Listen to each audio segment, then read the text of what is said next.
Hey everyone, welcome back to Reading with Tatiana. Today I'm doing my October 22 wrap-ups. I fortunately had the time to finish 7 books this month, and I had a pretty tough reading month in the sense of ratings. I had 1 4-star review, 2 3-star reviews, and unfortunately I had 4 2-star reviews. And as always, before I go into my full video, I'll always appreciate it if you can hit the subscribe button. If you like my content, please give it a thumbs up.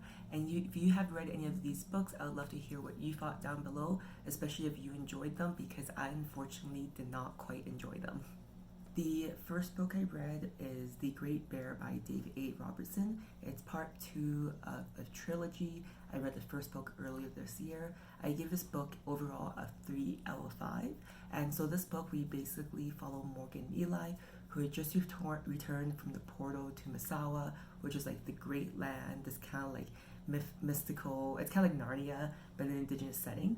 So Morgan and Eli have returned, and in the first book, Ochek, the Great Bear, had sacrificed his lives to save them.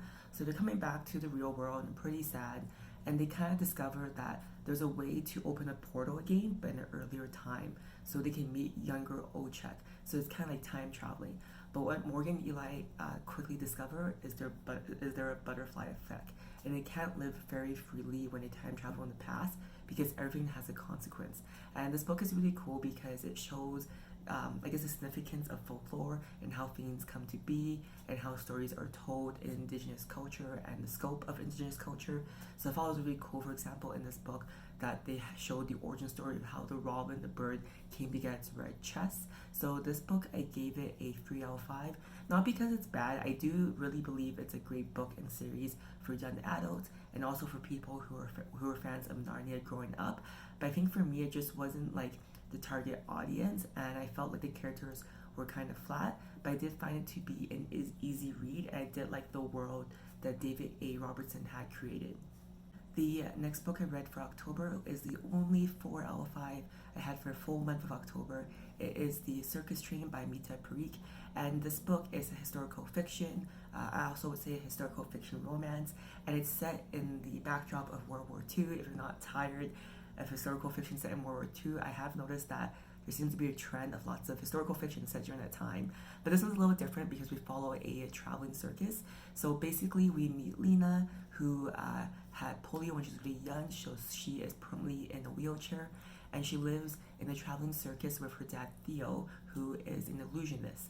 And then one day Lena finds a kind of like abandoned and injured boy whose name is Alexandre, and it turns out that he is orphan and that he is also Jewish. So the circus takes him in, and Lena and Alexandre become fast friends in her childhood.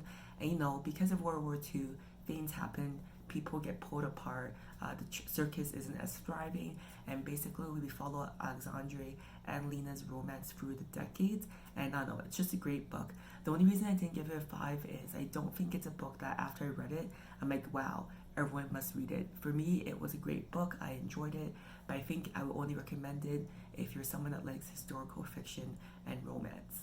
The next book I read is First Person Singular by Haruki Murakami, and unfortunately I gave this book a 2 out of 5, even though I've really enjoyed all his previous works. So this one was published pretty recently, and it's a collection of short age stories. He did a great job in that it had that kind of like dream-like vibe to it, and at the end of each short story, it kind of felt like a fever dream, like did it happen, did it not happen? If you read his works before, you're familiar with the style. But each short story after I read it, I'm like, wow, I learned nothing. It felt more of just like a thought vomit of his ideas, and there wasn't a lot of substance, just a lot of fluff. And I think it's because the way his style is better delivered in a longer format. And I felt in the short story format, it was just too quick, and it felt almost like why did I read that? So yeah, that one I gave it a 2 out of 5. The next book I read for October is My Best Friend's Exorcism by Grady Hendrix, Also gave this a 2 out of 5. I do want to mention though on Amazon Prime Video, if you have it, that there's also a movie adaptation that came out this year, so I'll probably watch it and do a book to movie review. So this book, we meet Abby and Gretchen, who are best friends. They talk every day. This book is also set in the 80s, so there's tons of 80s pop culture and references and nostalgia if you grew up in the 80s or a fan of the 80s, which I think people really enjoyed. I was born in 1989, so I missed the 80s train. I got some of the references, but I wasn't like, oh my god. However, if this book was set in the 90s, I probably would have gave it like a 4. Anyway, so basically we meet Abby and Gretchen, they're best friends. One day they drop acid or LSD, and then Gretchen goes missing, and then when Abby finds Gretchen, she thinks that Gretchen may have been assaulted because I think she's naked, she's injured, and then basically Gretchen doesn't remember what happens either. So it's kind of like, oh, she probably got assaulted, which is really unfortunate. But then the next few weeks at the school, things start happening to students all around them who start acting erratically or strange behavior. Even Gretchen's personality has changed quite a bit. So then Abby kind of notices all these changes, and all roads kind of lead back to Gretchen. And that's all I'm saying about this book. The next book I read is a 3 out of 5, and this book is called Swimming in the Dark by Thomas Jajowski, and this book is also a historical fiction, but not set in World War II. It is set in 1980s Poland, which I thought was very unique, as I haven't had a lot of exposure to this area of the world or this time period, which I thought was really neat. So basically, we meet Ludwig, and he is a young boy, and it's also a coming-of-age story where it's very obvious at the very start that he is interested in men or has an attraction to men. And then this is kind of a communist Poland at the time in the 1980s, so homosexuality is really frowned upon or not even talked about, as Ludwig is raised very Catholic. So he notices these urges, but he has no frame of reference of what he's experiencing. So one summer he's doing an agricultural camp, which is part of the Communist Party initiative, and he meets Janusz, and they have immediate connection. But of course it is very illegal there, so they do everything undercover and kind of discreetly. But what's interesting about the story is it's not just a historical fiction romance, but it's also talking about how set in this time period, how even though they're both gay men, that they don't have the same political ideologies. So for Ludwig, it is very clear in communist Poland that they need to leave and go towards the West, where there's more openness, where there's more autonomy for the individual, and there's more freedom. Where Janusz, who is also a gay man, finds that he actually works for the Communist Party, and he says that, you know, he just has to do more to work for a party so they can lead a double life and have more freedom, and that is better in Poland than in the West. So without spoiling how the story ends, it's kind of interesting to see how these two men, even though they are in love with each other, that they have very different ideals and political beliefs, and how that dictates their love story. I want to say the reason why I didn't give us a 5, even though the way I describe it sounds like it'd be an easy 5, is there were parts of the book where there were paragraphs and sentences. I'm like, whoa, that is a great sentence or paragraph. But overall, the writing style just wasn't consistent enough, and kind of like I wanted more. The book is very short. I believe it's like 200 and something pages, and I think it just needed more time to flesh out all the characters, and it just kind of left me wanting more, but not in a good way. I feel if this book was like 800 pages or even 500 pages, maybe I'd give it a 5, but because it was so short, it just wasn't that great.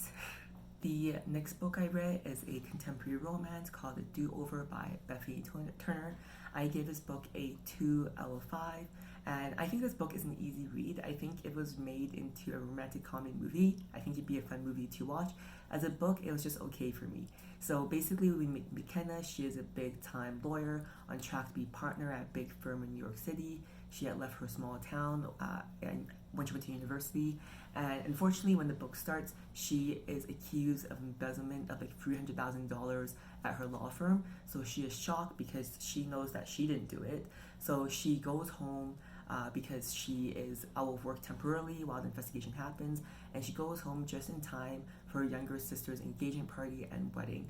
And we found that it's been 3 years since McKenna has gone home, which is kind of insane considering that the flight is only an hour from New York City. So we find kind of quickly that, you know, McKenna is this character who was focusing on her career, left her family at the wayside, and I don't think she's like the best person at this point. I really don't enjoy her as a character, which I gave her a 2 out of 5.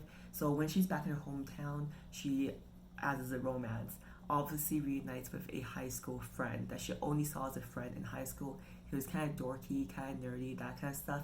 But now, 20 years later, at the age of 38, he is a famous documentarian, and McKenna and everyone has seen all his documentaries. And why she didn't make the connection in these 20 years, of course, is because he had changed his birth name, I guess, in high school to his filmmaker name. So McKenna and this guy, I believe name was like Hugh, or I don't remember now, or Hector, or Hank actually. And basically they reunite and they fall in love and blah blah blah. But of course there's lots of twists and things that happen that get in the way.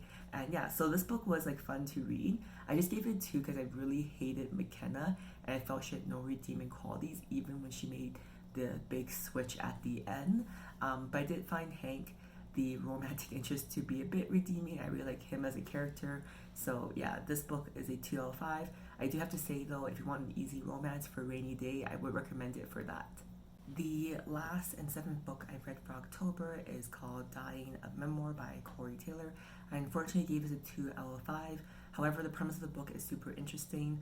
Corey Taylor was diagnosed with terminal cancer, and she had only a few months left to live. And while she was doing her treatment in the hospital, she decided to write this memoir. It is a quick and short read, and I had high hopes for this book. I do want to say I only gave it a low rating because I had high hopes in terms of the context being put. So basically, she wrote this book in 3 parts. The first part I really enjoyed, and based on the first part, I would have given it a 5. So in the first part, she talks about her diagnosis, her reaction to it, her family's reaction to it, and also the idea of death and how our society kind of skirts around the discussion of death, but it's something that happens to everyone and it's inevitable. And she says it's interesting how our society not only has prolonged life, but also has prolonged death. And there is some beauty in having the power to choose how and when you die. And when you have terminal cancer, sometimes people just prolong death. So the first part I really enjoyed, but then the second and third part became a 2 out of 5 for me because, as Corey was in the hospital while writing this, I think became more reflection of her life. So she talked about her upbringing, about her mom's upbringing, about her dad's upbringing, and how her parents' upbringing affected her and her siblings' upbringing. And I felt this part of the book was kind of chaotic and very choppy and kind of just a flow of her thoughts. And there's nothing wrong with that, but as a whole, it just wasn't very cohesive as a book. Fortunately, this book was published a few months before she died, so she was able to see the fruition of her labor. So yeah, that is my review for that last book. Thank you for watching until the end of my October wrap-ups. If you have read any of these books, I would love to hear your thoughts down below. And I'll see you guys next time. Bye.